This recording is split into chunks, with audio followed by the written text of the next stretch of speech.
For over 10 years, I've been coaching introverts to have better social skills. As a result, my clients are now less socially anxious, have more friends, and some even found a romantic partner.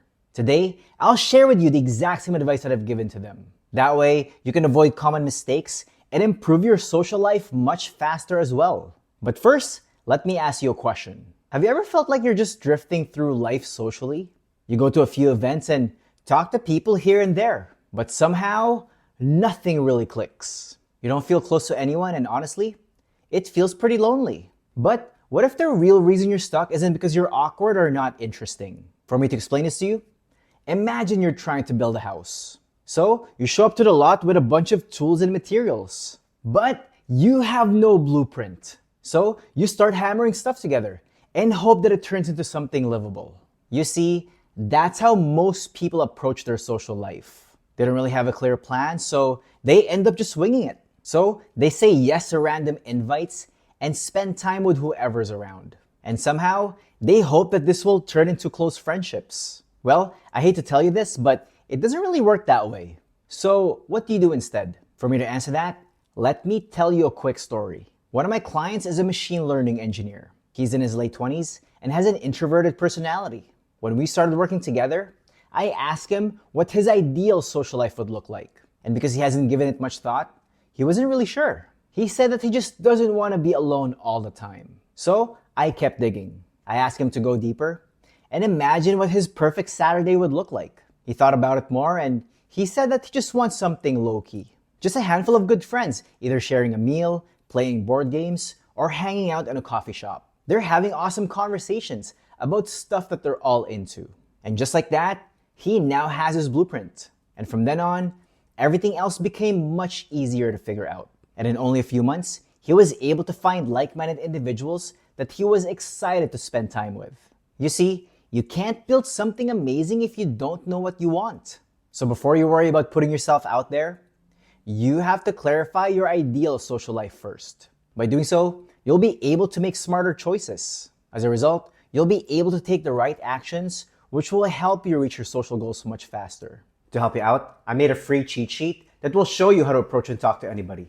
Get your free copy in the description below. But that's not enough. If you don't implement this next point, you'll still struggle socially. In fact, you might even be meeting the right kind of people, but you still won't be able to connect with them. For me to explain this to you, imagine you're applying for your dream job. It pays well, has cool projects, and you work with interesting people. Unfortunately, you don't have the right skills and experience that they're looking for. That being said, what do you think will happen? Well, they would just toss out your resume. And it's not because you're a bad person, it's because you weren't qualified for the role. And you know what? It works the same with friendships and relationships. You might want to meet people who are confident, open-minded, and emotionally stable. But if you're not actively developing those traits within yourself, they won't want to be around you. To show you what I mean, let's take one of my clients who's a software engineer. He's been single for so long and doesn't really have any friends. And when we started working together, he told me that he wanted to be around people who are cool, outgoing, and adventurous.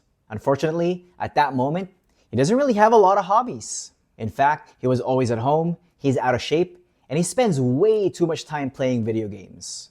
So I asked him if he thought that people that he liked would want to hang out with him as well. He paused and realized that he's got some work to do.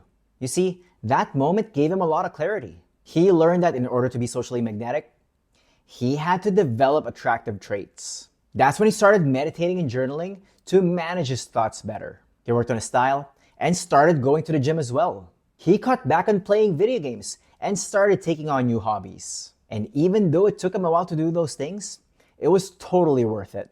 And now, he's not just meeting the kind of people that he hoped. They're actively inviting him into their lives as well. And all this happened because he worked on himself. When you level up who you are, you'll have an easier time attracting your kind of people. By the way, if you want to learn how to build meaningful relationships, I'd love to connect with you. Book your free consultation by clicking the link below. But without this next point, you'll keep procrastinating. You'll want to go out and be social, but you'll just put it off. As a result, you'll always end up staying in. You stay stuck on the sidelines, watching life pass you by. You see, here's the truth about social confidence that most people don't realize. For me to explain this to you, Imagine you're trying to learn how to swim. You don't just dive into the deep end on your first day, right? If you did, you'll panic and you might even drown. Instead, you'll want to start at the shallow end first. That way, you can get used to the water and practice your strokes. And before you know it, you're able to swim on your own. You see, it's actually the same thing with your social life. If you keep waiting until you feel confident talking to people, you'll never take action. That's why you have to start small and build momentum. For this to make sense, let me tell you a quick story. I had this one client who worked as a data scientist. He's super introverted and hasn't made a new friend in years. He told me that every time he tried to meet new people, he gets stuck in his head and freeze up at the event. And because this happened over and over again, he felt really discouraged. That's when I told him to scale things back for now. For the next week, just focus on talking to one new person per day. Get out of the house, say hello to someone, and that's it. And once he was more comfortable doing that, that's when we started adding in some small talk. And eventually, he was the one pushing himself to go out and approach people. And all of this happened because he focused on starting small. Remember, to succeed socially, you don't need to figure out everything at once. You just need to implement whatever feels doable right now. So for you, that could mean just making eye contact or asking someone how their weekend was. Remember, every action builds momentum, and momentum builds confidence. That's why the more you show up, the more normal it feels. Eventually, being social isn't something that you have to prepare for. It'll just be part of who you are. That's why you can't wait to feel ready. Just take a small step and let momentum carry you forward. But if you don't implement this next point, that's going to be an issue. It'll seem like you're doing everything you're supposed to socially. You're going out, talking to people, and even pushing yourself to speak up in groups. But despite that, you're still not making any real connections. You're frustrated because even though you're trying, you're not seeing any results. If that's where you're at, then there's one piece you're probably missing, and it's definitely not doing more. For this to make sense, imagine you're driving somewhere new and you miss your turn. But because you have your GPS turned on, it finds you a new path. It tells you where to go until you're back on track. Now, imagine if your GPS was turned off. Well, you'd get lost very quickly and you'll never get to your destination. You see, that's what happens when you don't measure your progress socially. You could be going the wrong way and not even realize it. To fix this issue, let me tell you a quick story. One of my previous clients was a GIS specialist. He's super smart, but he struggles to make friends. It's like people just don't click with him. He mentioned that his interactions often feel shallow, and he doesn't really know what he's doing wrong. When we started working together, I encouraged him to keep a journal and start documenting his experiences. So when he got home from a social gathering, he wrote down what went well, how he felt, and what he would do differently for next time. And very quickly, he started noticing patterns. For example, he would use a lot of complicated terms when telling a story. He would ask too many close-ended questions as well. He also had a hard time relating to others because he had no idea what they were talking about. And with those insights, he was able to make the necessary changes. He started learning to tell good stories, asking better questions, and preparing ahead of time. And when he did those things, guess what? His interactions got better, and he felt way more motivated to put himself out there. Again, if you want to improve socially fast, you have to make time to reflect. By doing so, you won't repeat the same mistakes, and you'll start making real progress. But everything else we've talked about won't matter without this next point. For me to explain this to you, let me ask you a question. Have you ever tried talking to someone and it seems like they're not interested? They're avoiding eye contact, giving short responses, and they seem really standoffish? And in that moment, you can't help but take it personally, right?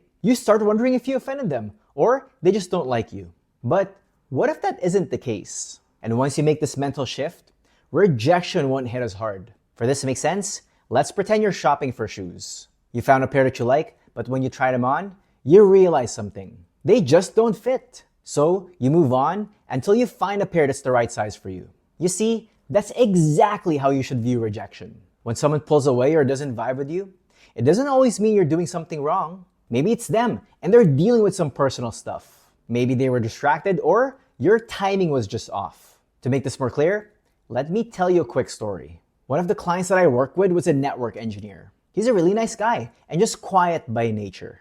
He wants to put himself out there more, but he's just so terrified of getting rejected. So I asked him if he likes everyone that he chats with. Naturally, he said no. And with that same logic, I told him that not everyone will like him as well, and that's totally okay. So to help him develop a thicker skin, I gave him some comfort zone challenges. That way, he realizes that getting turned down isn't such a big deal. And when he finally did it, he felt so empowered. And now, he feels more free to be himself and just go for what he wants. Remember, rejection isn't always about you. So when it happens, just brush it off and move on.